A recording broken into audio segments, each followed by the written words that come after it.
What's going on, everybody? Welcome back to another episode of Dawkins Going Duke. This week we have Raleigh News Observer sports columnist Luke DeCock talk about his journey over the years of covering Duke and covering Coach, even a few stories about covering Coach at the Rio Olympics in 2016.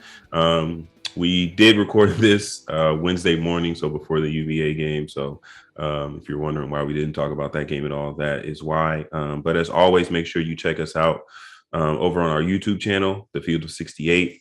It's where we post clips for all of our podcasts from all across the network. And check us out on Twitter at The Field of 68 and my personal Twitter, Dre_Dawkins. Let us know what you think and let us know who you want to hear from next. But hope you enjoy this one. I had a really fun time with it, and I'll see you on the next one. Okay, what's going on, everybody? We're back. This week we have Luke DeCock, a sports columnist at the Raleigh News Observer. Thank you for coming on, Luke. Yeah, no, it's my pleasure. It's good to catch up. So kind of introduce yourself to people. Tell us what you do down in Raleigh, Durham area. Yeah, I'm a sports columnist for the News Observer, as you said. I've been doing that for 14 years now. And for me, that means writing about everything in the triangle. So obviously Duke, North Carolina, NC State, Carolina Hurricanes, plus whatever else happens. I've covered Super Bowls. I do a lot with the Panthers during the season, covered Olympics, Final Fours, obviously, all kinds of stuff. But it's an unbelievable market to do what I do because people just care so much. And, they care about UNC, they care about Duke, they care about NC State. The Hurricanes are good again after 10 years sort of in the wilderness, and people care about that. And there's a lot of other stuff going on. I mean, obviously guys like, it's a great area for high school basketball. Guys like John Wall and people like that. And the NC State women have a chance to win a national title this year. So there's always something going on. But the vast majority of what I end up doing on a regular basis is, the number one thing is college basketball. And that typically means Duke and North Carolina. Okay. So I ask all of the former players I have on this question. So I'll ask you kind of a form of the question.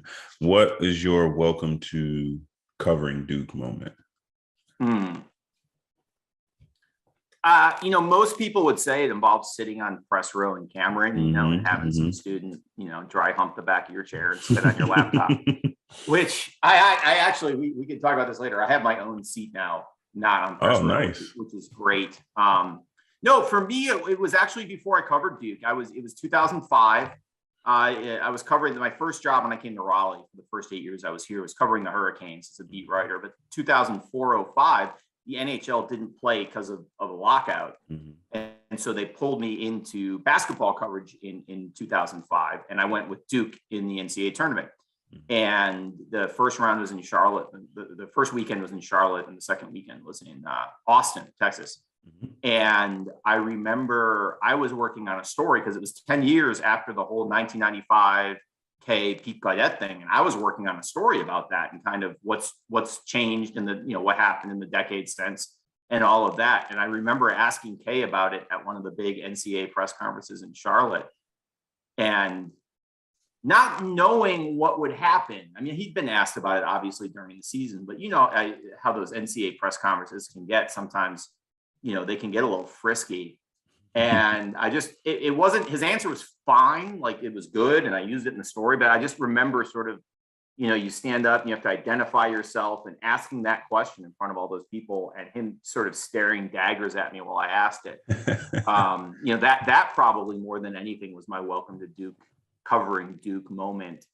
I've covered obviously a ton of Duke UNC games over the years. The one that stands out is the Austin Rivers game, probably above the rest. But that for me in 2005, just this sort of hockey writer thrown into basketball coverage, although I'd obviously covered basketball a lot before. But standing up in under the bowels of the Charlotte arena and asking that question, that was there's no way back from that. Yeah. So you obviously cover all of the Triangle area schools. Is it difficult when they're playing each other to not pick a side and say, okay, I want this team to win or I want that team to win? Or is it easy to just stay neutral for you as a writer?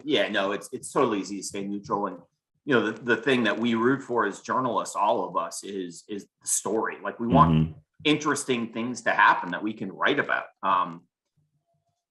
That's it. There really are no allegiances. I mean, even when NC State is playing Syracuse or Duke is playing Virginia, I'm a non-combatant. I'm just kind of writing about whatever happens. But you're always rooting for, and I think this is what a lot of people don't understand. You're always rooting for good stories.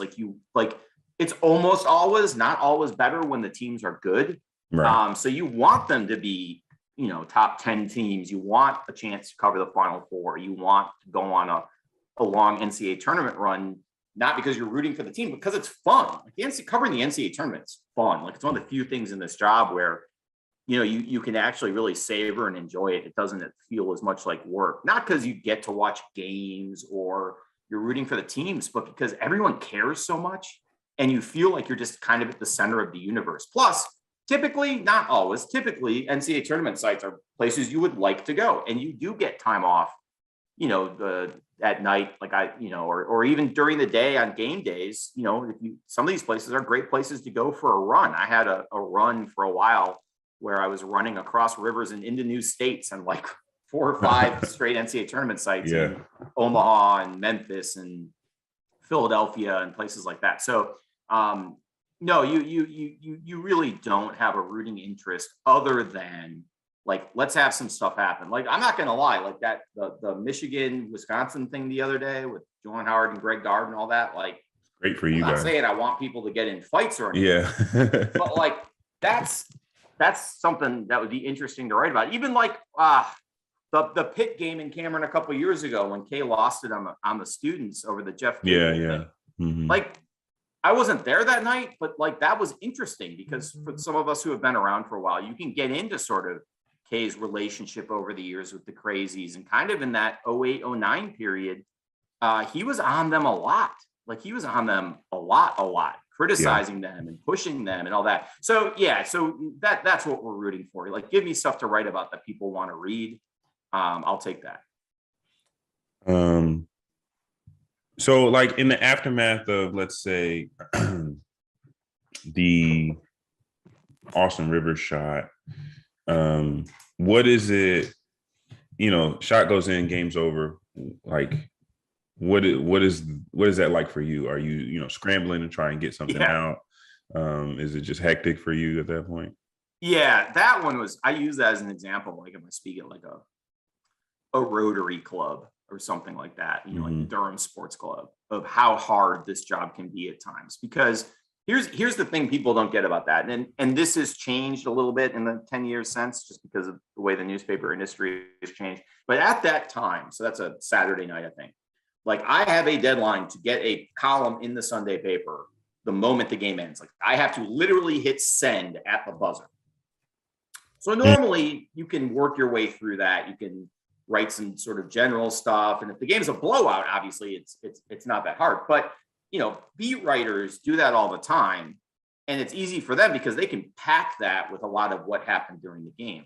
As a columnist, you're expected to have an opinion on what just happened, which on a game that's decided in unexpected fashion at the buzzer, now I'm staring essentially at a blank screen and I'm 650 words away and someone is literally pinging my cell phone like, where is it? Yeah.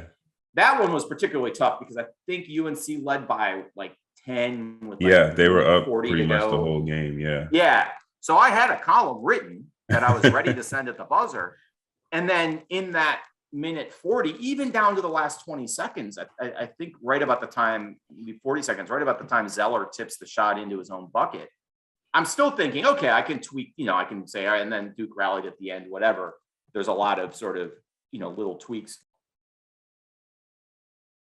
But I'm also starting to realize in that final minute, like maybe there's a timeout or something, like, you better come up with a column where you have something meaningful to say if Duke ends up winning this. Now, I didn't know Austin Rivers was going to hit that shot, but I was grinding away at that point during all those, any stoppage on what would it mean if Duke won? How whatever. I don't even remember what I wrote. I'm not even sure it was in English. But Rivers hits the shot, and then it's just go time. It's basically 600. I usually write 600 to 700 words. That was probably on the shorter side given the circumstances. But it was basically 600 stream of consciousness words about how crazy that was and where it fits and Duke UNC finishes I could think of off the top of my head and whatnot. So yeah, it's funny you mentioned that. That really is as hard as this job gets. And now, as I said, we don't do that anymore necessarily. Like, we don't have those deadlines. Like, our deadlines are so early now. Like, our Saturday deadline is like 2:30 in the afternoon for the Sunday paper that I'm not really under that gun that much anymore. Not like I used to be. Maybe like, it's weird now. Like, we get into those circumstances with like a noon football game or something stupid like that. But typically now we're writing for online. We don't have that print deadline hanging over us. The column, like my column from a Saturday game, is not going to run till Monday anyway. Mm-hmm. So we're not usually in those situations as much anymore, although they do happen, and we do try to get stuff up as quickly as possible. So what has your relationship with Coach been like over, from 2005 when, you first, your first question to him is at the press conference to, up until now where, he's in his last season, only got a few games left in the regular season? Yeah, it's interesting. Like, when I became a columnist in the summer of 2008, I mean, I don't think he really had any idea who I was. Mm-hmm. And like, that's fair. I mean, he might have known me as like that hockey writer in the N&O, because he is a huge Hurricanes fan, which is funny. And he's always been. I don't know whether he was a hockey fan before the Hurricanes got here or not, but he's always sort of been a Hurricanes fan. And so he may have known of me or whatever. I covered the 2004 ACC tournament in Greensboro. I can't remember. We certainly didn't interact there, but I'd been around a little bit. And he may in 2005 have said, who the hell is this idiot? Mike Craig or John Jackson or one of his consigliere types. But no, it's something that definitely evolves over time. And then there's with him, especially when you're starting out, there's always that sort of the tests, he's gonna interrupt your questions. I'm sure it's the same way with players. Like, there's a proving ground where you have to prove yourself to him that one, you're like I learned very quickly, and this has never really been an issue for me, but like, if you're going to ask him a question, you don't want to give him any wiggle room. Mm-hmm. You want to make it clear and direct and to the point. You don't want anything in the phrasing of the question that he's going to, take issue or argue with. But if you ask him a good question, you get a good answer. Yeah. There's if you ask him a question, especially something he wants to talk about, there's no BS there. You never want to ask the first question, because you could ask him like, what did you think of the weather today? And he's going to say, well, the weather was terrific, but we really struggled against the zone. I mean, that knocked us back. So he's going to talk about whatever he didn't get to in his opening statement with that first question. Yeah. But no, and then over time, I think I would like to think that he came to respect the work I do. I can't ascribe those motivations to him, but you got to the point where I would run into him at a Duke football game in the old press box, which is this converted medical building that hung over the stadium. And I bumped into him and we talked a little bit about wine and stuff like that. We've talked a lot about wine over the years because I know a little bit about it. And he's kind of nuts for it at times. Yeah. He's a big fan of wine. Yeah. Yeah. It was one year, I can't remember where we were. It might've been ACC Media Days. We were talking about the Jimmy V wine auction fundraiser in Napa. He was like, well, you had to come out for that. You had to get the N&O to send you there.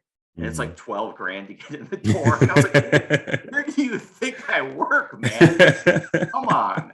But no, and now I feel like, it's been a long time. We've obviously reached the end here, but I feel like he's not going to take issue with my questions now. Like, if I screw up and leave something ambiguous or something, I feel like I've earned a little bit of leeway with him. And he and I sat down before the season in his office in September, October. We talked about a lot of sort of honest, open things. We talked about his dog who had just died and the role that dogs have played in his coaching career. That's a really personal subject for some people. Now, I'm a dog guy. I didn't used to be. I am now. He became one as well over the course of his coaching career. But that was a really honest, open conversation. Like, I feel like he wouldn't necessarily have said some of the things he said if he didn't either trust me a little bit or respect me a little bit. And I've sort of learned to ask questions to him or ask about things that I think will get a response. I'm not trolling, but try to lead him to talk about things that I need. I want to hear what he has to say. I was going to say I need him to talk about, but get the answers that I need to write what I want to write. Yeah. So I think it's an evolving relationship. Look, he has, there's guys who have covered Duke for years and years and years, like Barry Jacobs, who he likes to make fun of, but that's an extremely affectionate thing that happens over decades. And like Steve Wiseman, our beat writer, he loves to make fun of Steve about the Cardinals. Like, he doesn't care that I'm a Cubs fan. Like, I grew up in Chicago, he grew up in Chicago. None of that matters to him, but he loves the fact that Wiseman is a Cardinals fan because he can, jab him about it on the rare occasions the Cubs are better than the Cardinals. that wonderful 3 years when that was the case. But, all of that goes into it. It's different. If you go talk to people who covered Duke or UNC or whoever in the 80s and even early 90s, really pre-95 in K's case, he had a lot of time for the media and a lot of sort of, Dean was the same way. You could talk to him in his office. You could stop by. Practices were more open back then. It was a different era. It was pre-internet. It was pre-Twitter. It was pre-Facebook, all of that. And you understand why it was different. But after 95, one of the things that he decided to prioritize, not just basketball, that was part of it, but his health was, a lot of his charitable stuff. He didn't disengage from any of it, but he delegated a lot of the management of that to people around him, whether it was his daughters or people in the athletic department. And he cut back on media. And that was just sort of a decision that he made then and stuck with, that he was going to be available after games and on the ACC teleconference on Mondays. But other than that, during the season, you were only really going to sit down and talk to him before the two Carolina games, and then sort of in the postseason. And that, that was a sort of a prioritization that he made of his time and schedule. And I think it's a little unfortunate because, people would always say like, oh, Roy must be so much fun to talk to, and Kay, ooh, that's scary. And I was like, well, actually, if you ask Kay a good question, you're going to get an unbelievable answer. And nothing against Roy, who I love Roy. We talk about all kinds of stuff. Roy's great. But if you were going to get stuck on a desert island with one of those two guys, and there was no golf course there, you'd or craps table there, I think you'd much rather get stuck with Kay, because he has this very wide, like you see with his radio show, Beyond Basketball. That's a very deliberate title. He has this very wide-ranging interest in a lot of things, whether that's politics or the economy or whatever. Like, remember, you were around when he started coaching the Team USA and he started talking about sport all the time instead of sports, and this very sort of international vernacular. He has those kinds of wide-ranging interests, and I think that makes him interesting. I wish we had more opportunities to kind of get some of that insight, but I totally understand how we ended up where we are. Yeah. Do you remember your first time getting him one-on-one in an interview and what that was like? Yeah, I do. It was actually a while into my tenure, because typically our, whatever opportunities that we had would go to our Duke beat writer, which is fine. Like that, they need that. They need that more than the columnist does. And there were sort of moments like at ACC Media Days where we would end up talking for a long time, off the record-ish, like off just talking like humans in the hallway or whatever. But no, it was before the Rio Olympics. I was going down there. That was his third trip to the Olympics with Team USA. And, I sat in his office for, it felt like forever, before the Team USA training camp in Vegas, a couple of weeks before that. And, that's when he told me, like, hey, LeBron's done his time. Like, we're not going back to LeBron. Like, LeBron has served Team USA. He's done it. He's done. And that ended up making some pretty big headlines, because I think there was always this conception that LeBron was maybe taking the 2016 Olympics off and would come back in the future. But Kay basically said, no, LeBron and I have talked, and he's done, and we're fine with that. Like, he's put in his time and done his sort of tour of duty. So we talked for a long time about that and sort of how things had changed. A big issue at that time, or talking point at that time, was the sort of turnover, the changing of the guard to Greg Popovich, and how that was going to work, and what Pop's role was going to be in Rio and all that. But I just remember that was the first time I was in his office. And the thing that struck me was not all the stuff on the walls and all that, which obviously is impressive, but the view from that balcony. Yeah, yeah. See not just all of campus, but kind of Durham and just sort of all it feels like it goes on forever because it's kind of so flat right there. And I'm just kind of had this vision of him getting there early in the morning and kind of opening those balcony doors and kind of looking out over his domain as only he could. But yeah, that was the first time he and I ever really sat down and talked. It was certainly the first time in his office. Yeah. So you mentioned you covered the Olympics in 2016 in Rio. What was that experience like? Did you feel like it was a different coach than you get, during the season at Duke,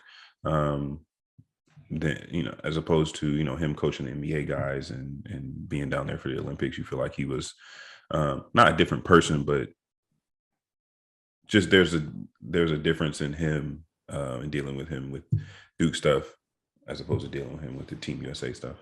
Yeah, absolutely. And it wasn't at all what I expected. I mean, based on London and Beijing, I had sort of expected this more free and easy Coach K, sparring with the international media and all that. And he was actually, I don't mean this in a pejorative way. He was kind of hard to deal with compared to how he normally is. He just, and in retrospect, you understand why. He was in extraordinary pain. That was the period before his back surgery that summer. You could see it the way he sat on the bench. He was very kind of hunched over and his knees pressed together. He didn't look right. And as it turns out, he didn't feel right. And, I thought I was there and Jeff Gravely who was at WRAL at the time was there. And I thought he would be, happy to see us dealing with all these sort of NBA and international people. And, we really, and not that I was expecting us to get cut any slack, but we really didn't. I mean, he barely acknowledged us. And I think part of that was he was just trying to get through it at that point. I mean, there was a ton of pressure on that team for one thing, because it was missing a lot of the stars who had sort of, rebuilt things in 08 and 12. And then, as we know now, he was in extraordinary pain and he was doing a pretty good job of hiding it. Rio in general, covering that Olympics, that and the Carrier Classic in 2011, UNC and Michigan State on the Carl Vinson. Those are the two signature experiences of my career. There's nothing like covering an Olympics. It's amazing. Everything about it is amazing. Doing it in Rio was amazing. Got to explore the city. You do kind of the cliche about running into these foreign journalists who invite you to your home. I had this guy on a bus writing on his address in Tunisia or Algeria. If you ever come to Algeria, you have to come visit. And getting stuck on a bus that got lost with a guy from Serbia, where we're kind of trying to communicate, are we in trouble? Are we in trouble here? Are we in trouble? And then I ended up seeing that guy a lot because he was covering, in addition to what we were going out to this place called Diodoro, where the shooting and field hockey and women's basketball were. I think women's basketball was out there. Women's basketball is out of downtown anyway. And this was the same bus route that kind of cut through these mountains, and there were these favelas where the next day that bus got shot. Someone shot through the window of that bus. Wow. Or a stray bullet or whatever. But we were on this bus completely lost, kind of in exurban Rio, trying to get to, I think I was trying to get out there for either field hockey or women's basketball. But there were all kinds of crazy stuff like that. And then I would see that guy again, because Serbia was in the basketball, I'm pretty sure, but I would see that guy again at the basketball arena, and very little to talk about, but recognize each other. And so there was a lot of that, and just the atmosphere really is different. It's covering Olympics is a special deal. It's different. And the athletes and the coaches and the administrators and Olympics in general is tremendously flawed and corrupt and horrible and all of that. The actual games themselves tend to redeem, if not all of that, a pretty good chunk of that. Yeah. Did you cover anything else other than basketball while you were there?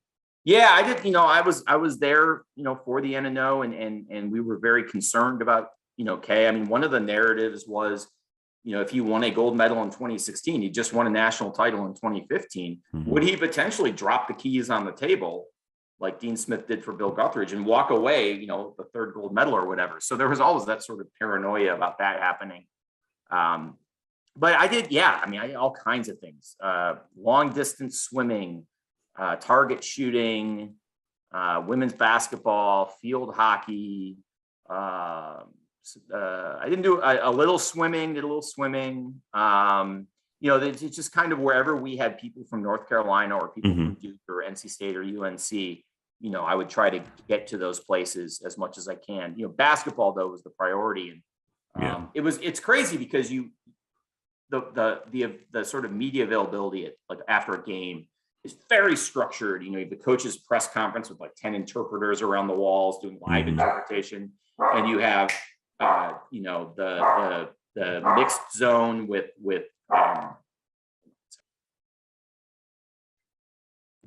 you have the mixed zone with the players have to walk through, and the media is all kind of lining the barrier, and they can stop and talk to you if they want or not, and the assistant coaches come through there. But you go to Team USA practice, which was held in the gym of, I believe it was Corinthians. It was one of the big soccer clubs in Rio that have other sports teams like rowing and basketball. And you're in this little gym. It's basically like a high school gym with stands on one side, it's brick, and it's humid. And it's like an old school gym. But you're there. Kay's just wandering around, and Boeheim's just wandering around, and Thibodeau's just wandering around, and Kevin Durant's sitting there looking at his phone. And it's just kind of, you get out of that very formal Olympic thing, and then there's kind of these moments. So my sister-in-law is from upstate New York, and she went to Cornell, but she grew up a Syracuse fan. She was turning 40. And I asked Boeheim, like, do you mind? He was like standing on the wall, just doing his Jim Boeheim thing. And I said, do you mind? I said, my sister-in-law, blah, blah, blah, huge Syracuse fan. Her dad's a huge Syracuse. Do you mind doing a quick 40th birthday video for her? Because my brother was putting together like this huge, birthday stuff, this huge video reel of like, hey, happy birthday, whatever. I was like, oh man, if I can get Boeheim, I win. Yeah, right. Like President Obama or something. Like I feel pretty good about it. Yeah. And so Boeheim does the video, and he manages to insult her hometown in the middle of it because he's Jim Boeheim. He's like, how do you ever get out of Tully? And they played this like it's a big deal when it like, holy crap, it's Jim Boeheim. And he goes, how do you ever get? And her dad like screams at the screen and walks out. So that's one of my Jim Boeheim stories. But that's the kind of thing you can do at the Olympics when you get out of the sort of structure of the games themselves. It was a lot of fun. It was a super cool experience. Yeah. So I know we talked about it a little bit before. I know you have a Rio story that I won't spoil. So give us your outside of the Olympics Rio experience for us. Just dive right in with that. Yeah. Well, I'll say this. I stayed in Copacabana, which is the big sort of beach neighborhood, and not at the Olympic Park, which I was a little disappointed about at first. It turned out to be the best thing in the world because you basically had Rio at your doorstep, and we would, other writers and I, Steve Politi from Newark, who used to work in Raleigh, we would go to these little bars where they roll up the steel shutters on the street, put a table out, and you get a big bottle of beer, and it's in like one of those stone cooler things, and then you pour it into little glasses, and that's kind of how Brazilians sit on the street and drink beer. We watched Usain Bolt run. I think it was the 100 in a tapas bar on the beach, and we were just kind of sitting outside eating some Spanish food. It's kind of a night off for both of us. Neither of us were going out to the track, and they have the big screens and all the TVs in Brazil. I'll get to the good story in a second. All the TVs in Brazil would show men's volleyball all day, not soccer, not anything. Like all they cared about was that if the Brazil men's volleyball team was playing, that was the big deal. But when Bolt got ready to run the final of the 100, they switched all the TVs over, and they had these big pull down TVs in the restaurant. So from our table, we can see the TVs inside. So Bolt's at the starting line, and we look around, and the entire neighborhood, like 5-6 deep, is pressed up against like the walls and windows of the restaurant on the outside to watch Bolt run. Like there are taxis left running in the side street next to the restaurant with the door open because the cabbie has run up to watch. Like the word got out, and we're all going to watch Bolt run. And I don't know if you remember this, but Bolt's like behind in the first 50 meters. He didn't have a great start, and then at like 60 meters, he starts to pull ahead, and then he's gone. When he pulled ahead, that entire inside, outside the restaurant, everybody went nuts. It was amazing. I have this video of it on my phone, and you can just like It's quiet. And the moment he pulls ahead, yeah. All right, that's not the story you wanted to hear, though. But we did get to explore Rio a little bit, which was great. Yeah. And they had like cops and soldiers everywhere because it was the Olympics and countries don't want to look stupid. So it was probably the safest that Rio has been in sort of the modern era. But Rio has this very famous jewelry store. I hope I remember this right. I believe it's called H. Stern. And they have ads at the airport and on the buses. I mean, it's a tourist trap, right? But you go and they have this little tour and they show you all. It's famous for like raw gemstones from the Brazilian, outlying. Like Brazil's massive and they have all these gem mines. So I went and I did the little tour and then you sit down with the salesman. He shows you these stones and he gets stones from the vault. I bought a very small, non-extravagant raw gemstone birthstone for my wife, and very basically the cheapest you can get out of there. And I was ready to, but people like, whatever, Russian tourists come in there and spend, $300,000-$400,000. Yeah. I mean, it's that kind of store. Like if you want to buy a big unset diamond, this is, or one of those like Brazilian topaz that's very hard to find in the States. This is where you go to get it. And I'm sure there are better places in Rio, but this is the big one. So anyway, I'm ready to go. And I, start walking toward the exit. The guy's like, no, we got to go downstairs. I was like, oh crap, they're going to try to sell me something else. But no, what it is because they do so much business with tourists and because people in Rio know that. Yeah. When you are done there, whether you buy anything or not, even if I hadn't bought anything, they put you in an unmarked black tinted window Mercedes and you come out of an underground garage like a block away so no one can track you, follow you out of the jewelry store. Wow. You're a target at that point. And they drive you up to your hotel and drop you off out front. You walk in the hotel with my little H. Stern bag that had almost nothing in it. But it was kind of a wake up call. We had been so safe and so secure in Rio at that point. I mean, my brother went to Rio either right before or right after the Olympics, and his Brazilian, this is a work trip, but like his Brazilian office host told him, you need to carry an empty wallet with like 20 reais, the Brazilian currency in it. So if you get mugged, you can throw them the empty wallet and not lose your good one.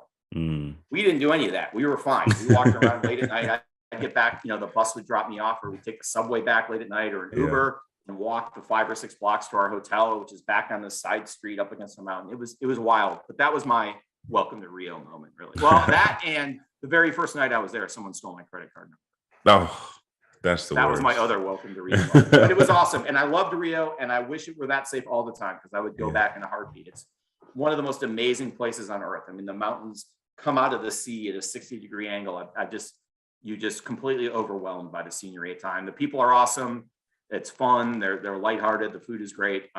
Rio's great. I wish Brazil were in better shape because I'd love to go back. Yeah, we went. My rookie year, I was with the Heat. We went to Rio in the preseason, and our hotel was right on the beach, which was really cool. But we got there. They were basically like, you guys can kind of go to the beach, and that's pretty much it. Like, stay in the hotel, don't go anywhere. So yeah, most of my, I don't know, we were down there 3, 4, 5 days, whatever. Most of my time in Rio was sitting in the hotel. But I went down to the beach for a little bit and walked around. That's all I got. I didn't hit the jewelry store. Well, if you'd known, because they would have brought you. They would have brought you. I ran. They have those very famous sort of black and white tiled sidewalks on the beach there, and I would run on the beach pretty much every morning. It was 6 or 7 blocks from my hotel to the beach, and I would jog to the beach and get my 3 miles in and jog back to the hotel. And I never once had any issues, or there were very few, even like the rumors in the media center, there just weren't people having issues. The biggest problems were people getting in car crashes in like taxis and Ubers. And stuff. I think a German coach got killed because traffic in Rio is insane, but I'm sorry you didn't get to see more of the city, but you at least saw, like if you're standing on the beach, you could see whatever that is, Sugarloaf, the mountain that's at the end of the beach and all that. Like that's the scenery. It's cool. You have to see it, I think. Yeah, the scenery was awesome. Before we continue our conversation, let me tell you guys a little bit about our partners over at BetRiver Sportsbook. If you haven't signed up with BetRivers yet, now's the time because they are offering a $250 match bonus for your first deposit. But what sets them apart is that they require just one playthrough to turn your bonus into cash money. With their new Rush Pay instant approval, withdrawing your winnings is safer, more secure, and more reliable. With basketball season in full swing, get in on the action by going to betrivers.com today or by downloading the BetRivers iOS app. Must be 21 years or older. Gambling problem? Call 1-800-GAMBLER. So I want to talk a little bit about this year's Duke team. This being a Duke podcast. What have been we gotta talk about that at some point. Yeah. What have been your impressions thus far, this year's team, and what do you think their ceiling is moving forward into March? I think their ceiling is still what we thought it was at the beginning of the year. I mean, I think even though there are other teams, I think that have had more impressive seasons, I think this is still a team capable of winning a national title because, I mean, I think that the combination of Banchero and Griffin is just so hard to defend. And if both those guys get going at the same time, you know, that is such a matchup problem. To me, and I felt this way after the Kentucky game in New York, I still feel this way now, whatever it is, 4 months later, 3 months later. I feel like the key to this team is Trevor Keels. You know, when I first saw him play against real competition against Kentucky, you know, he's got that sort of bigger body. He's bigger than some of the other guards who have come through lately. He reminds me sort of like a pocket Justice Winslow in a way, you know, just that guy who's just more developed than the other players at his position.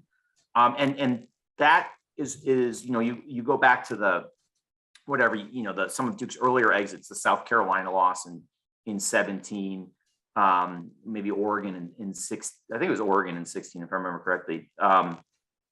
I'm hoping I'm getting that right. You know, there were times where it seemed like they could get bullied a little bit on the perimeter. Like Sindarius Thornwell was just amazing.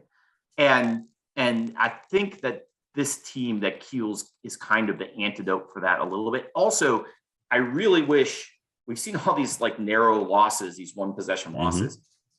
You go back to that Virginia game, Trevor Keels had the ball in his hands on the last 2 possessions where Duke scored. And then they get away from that, and Banchero turns it over and whatever. Like that, to me, that's going to be the position. Now, it worked against Wake, if I remember correctly, with Banchero as sort of a point forward on the last possession. And maybe that's the way to go. I mean, if you go back to 2019, Duke not having the ball in its best player's hands at the key moment of the season was a huge issue. So maybe if you go to 2022, you should start planning now for having the ball in your best player's hands at the end of the game. And Paul is certainly capable of that. Like his game is totally capable of doing that. But I think that's the ceiling for this team. Now, are there things that need to improve? Absolutely. They've got to be able to like AJ Griffin is explosive and fantastic. I think we're still scratching the surface with him. He's got to keep that progression, has to continue. And you know, the other thing about this team, and this goes more back to 2010, like for me, the big X factor on that 2010 team was sort of Zubek's development and ability to protect the rim. 2015 had that a little bit with Okafor, although certainly no one would consider him sort of a defensive stalwart, but he could protect the rim.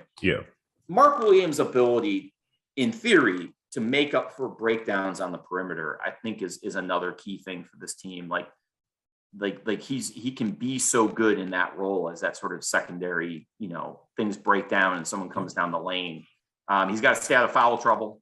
And he's got to play to the top of his ability. But I think this team has the pieces. I mean, I think if there's one thing that's missing, it's probably one more shooter off the bench. And maybe that can be Joey Baker. I mean, obviously he's shown flashes of that over the course of his career. And he got hot the other night.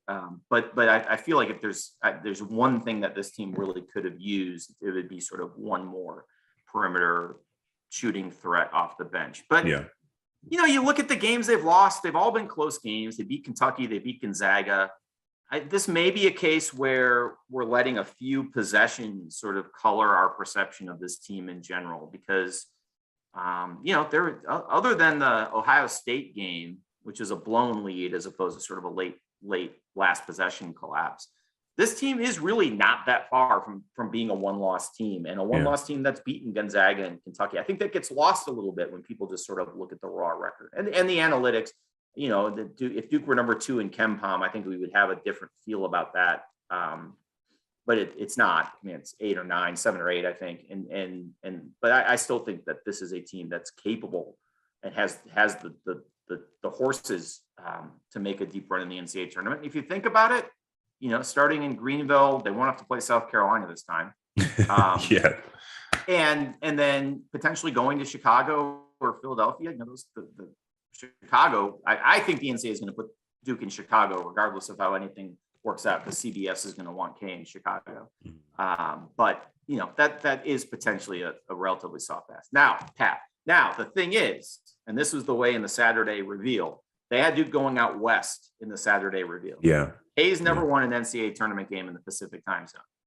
So I guess if he is ever going to do it, now is the time. He's got one shot. But that would be fascinating to me if that ends up happening.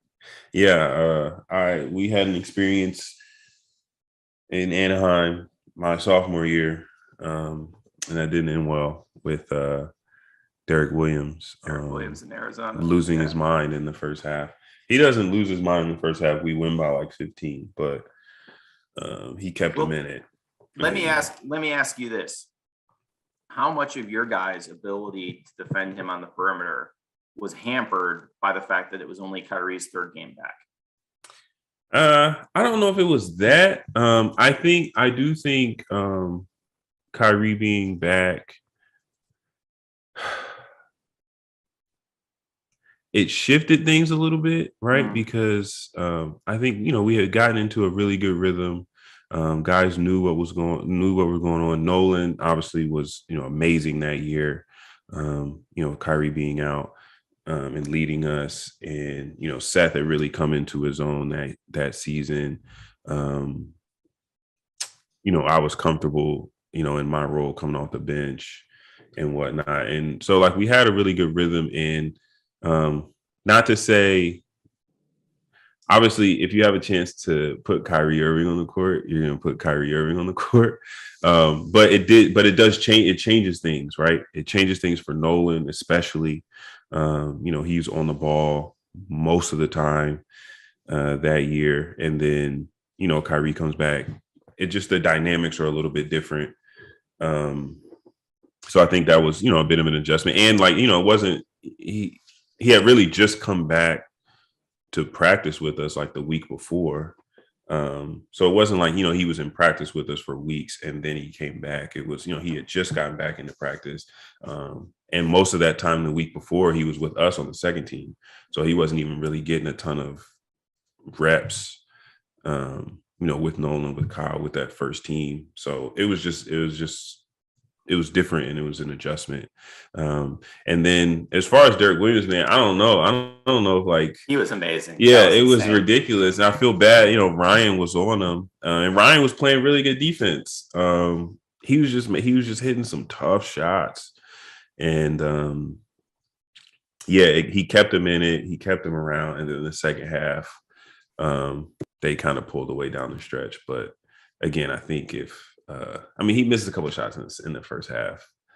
I think we're up 10 going into halftime, and that game's pretty much over. But he was here. I'll say this though, and you may disagree, but this is just my feeling observing it in Charlotte. I don't think you guys beat Michigan without Kyrie. No. He was huge because he was kind of ended up being the answer to dealing with the 1-3-1. Yeah, that you guys had struggled against, the Beeline 1-3-1, and then so. Anyway, I remember being in Greensboro watching him work out before one of the tournament games, maybe the title game even, I can't remember. And that whole, like there's 30 of us in the arena at 10 in the morning or whatever, everyone's watching and go, baseline to free throw line, is he going to play? So anyway, you're supposed to be asking the questions, not me. No, that was good.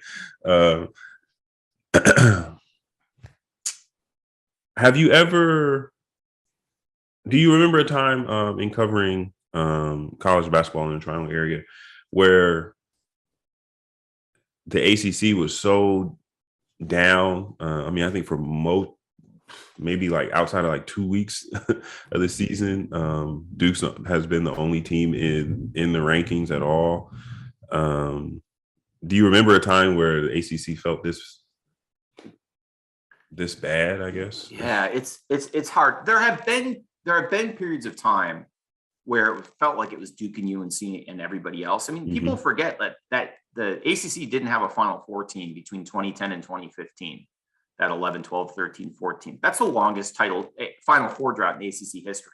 So this is a league that has consistently sent at least one team to the Final Four. And usually it's either Duke or North Carolina. And obviously part of the problem was in that 11 to 14 period, neither Duke nor Carolina went. And, both teams were kind of in sort of weird rebuilding cycles in some ways. And then 15, 16, 17, it changes. And then 19 with Virginia.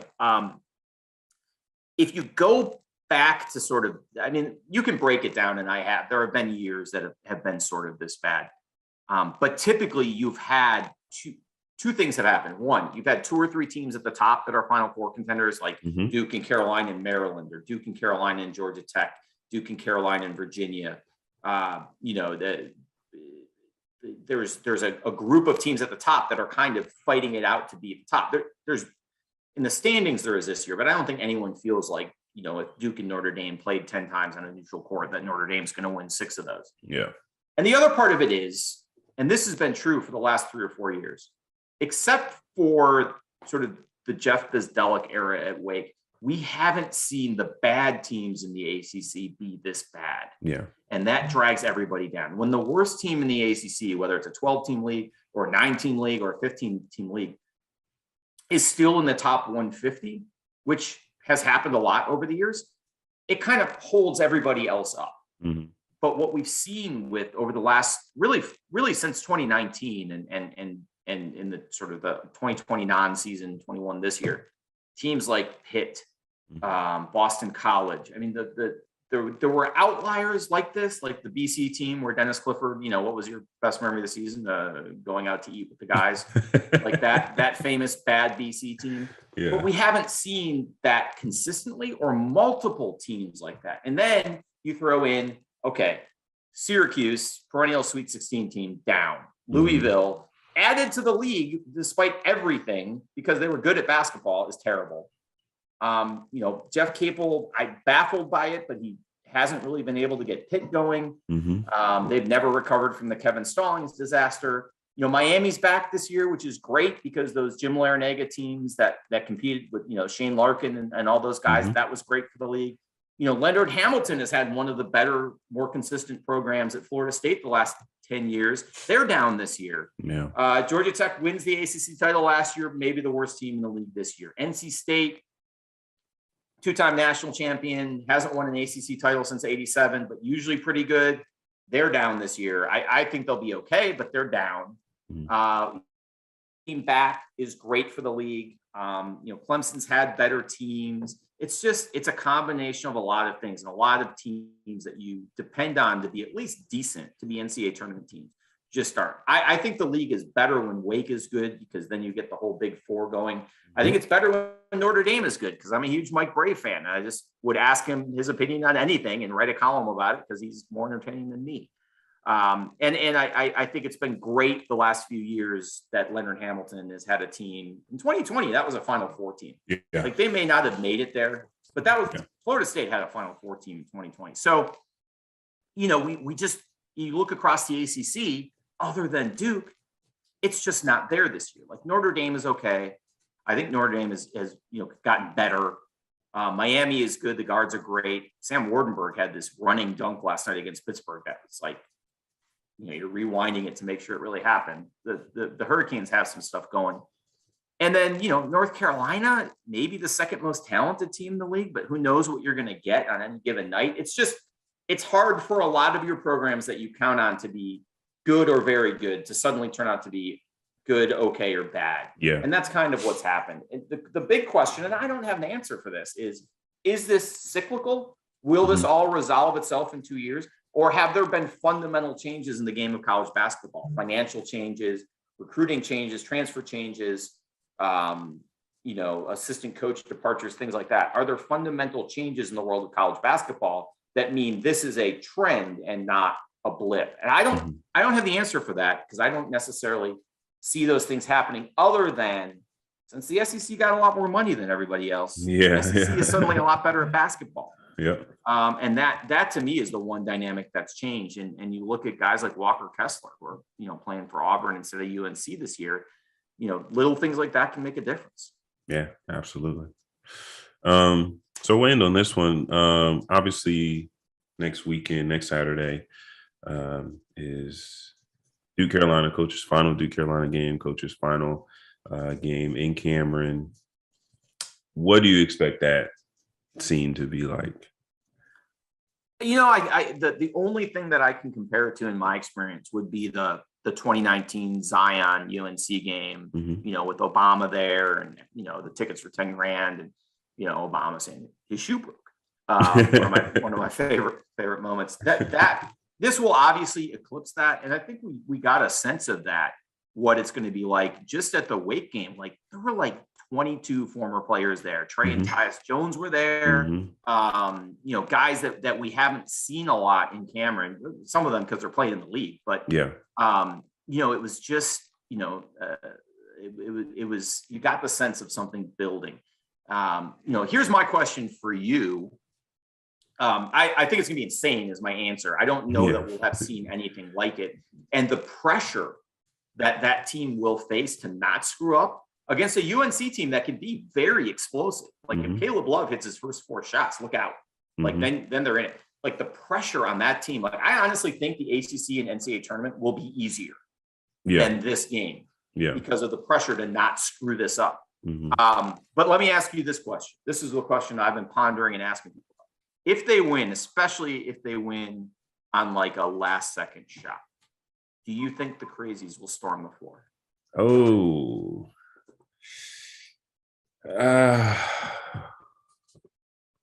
that's a good question. I don't know, was Wojo's team the last court storm we've had? I think so. That's a good question. I mean, obviously, typically I'd say no, we don't ever storm the court. And I don't, the side note, I guess I'm the old guy yelling at clouds, but I don't like court storming. Let's circle back to that in a second. But they could, I guess. I feel like the students are going to have to distinguish themselves in some way to show that the Crazies have met the challenge of this moment.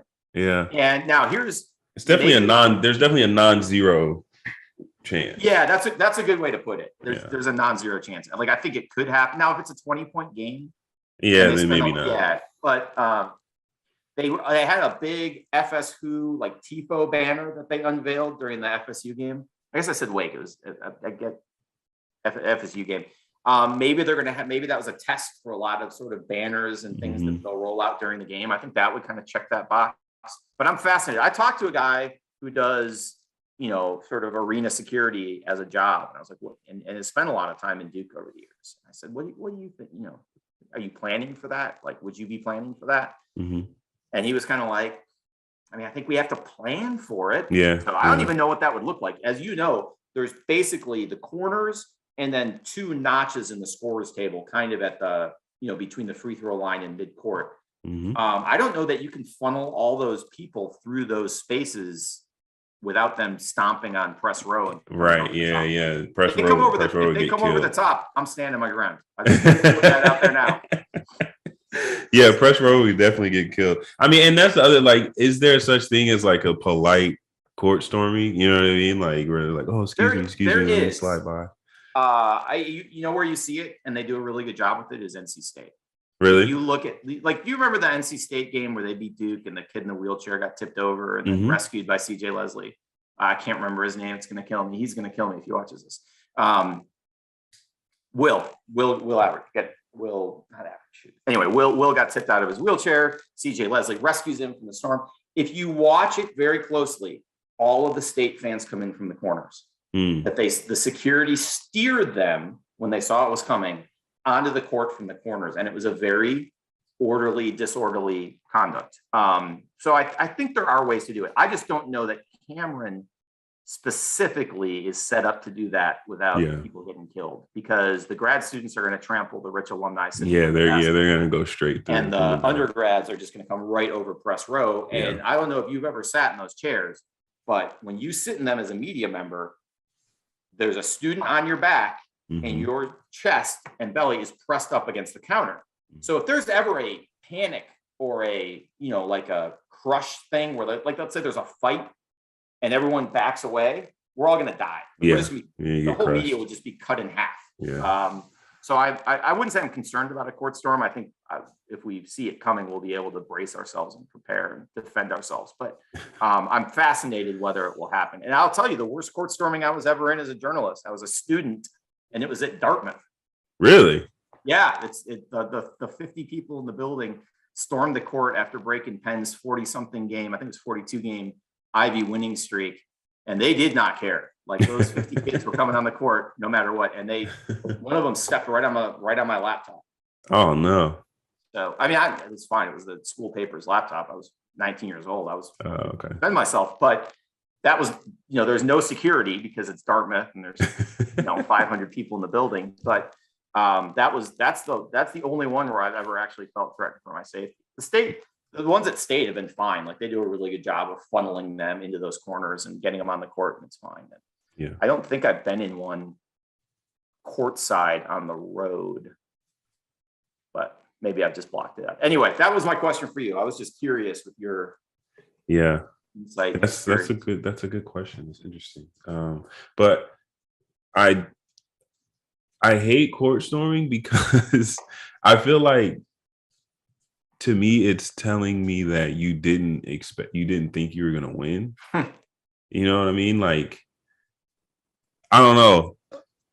I think, when you do something that you expect to do, you know what I mean? Like, when you make breakfast in the morning, right? You don't go crazy and lose your mind and start running around because you expected, you know what I mean? You woke up, I'm going to go make breakfast. That's something you expected to do. Yeah. Coffee. It's not. Yeah. You know what I'm saying? So to me, it's like, it's telling me that, like, as fans, you didn't think this was possible and it shocked you.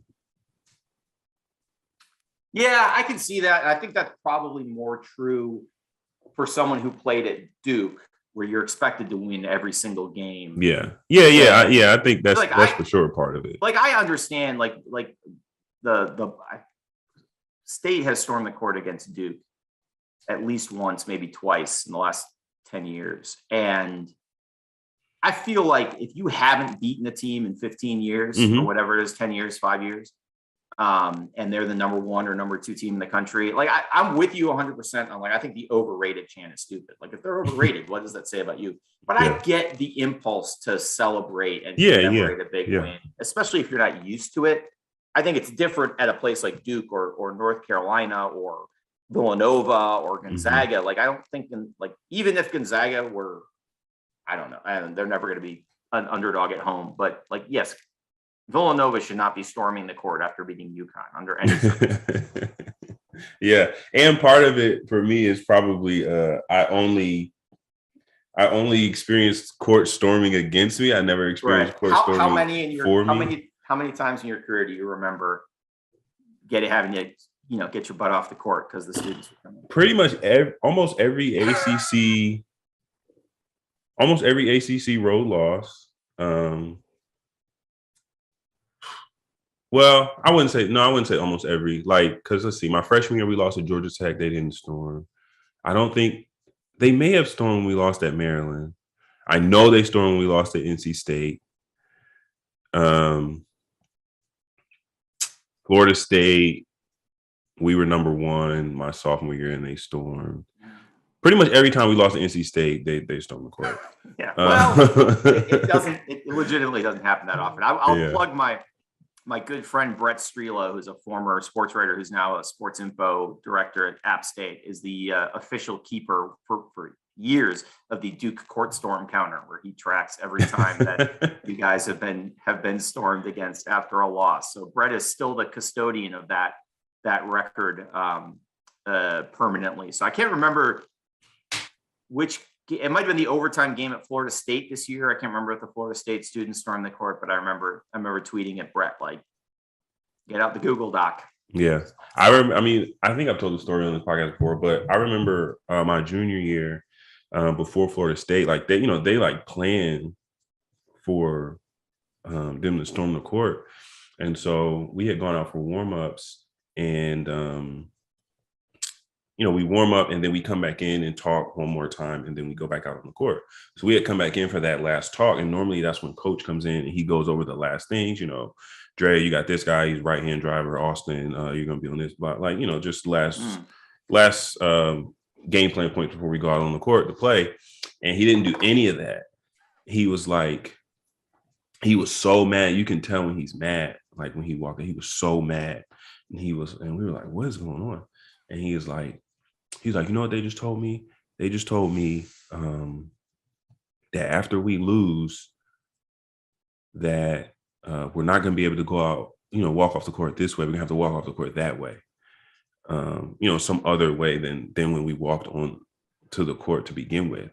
And he was like, I'm not going to say all the words he said, but he was just like, I don't walk. And he was like, I'm not walking off this court any other way than the way we walked on the court. And like he was pissed. So I guess someone had come, one of their security guys had gave him the plan for like, after y'all lose, this is how you're going to leave the court. And so he was so mad. He didn't go over none of the stuff on the board.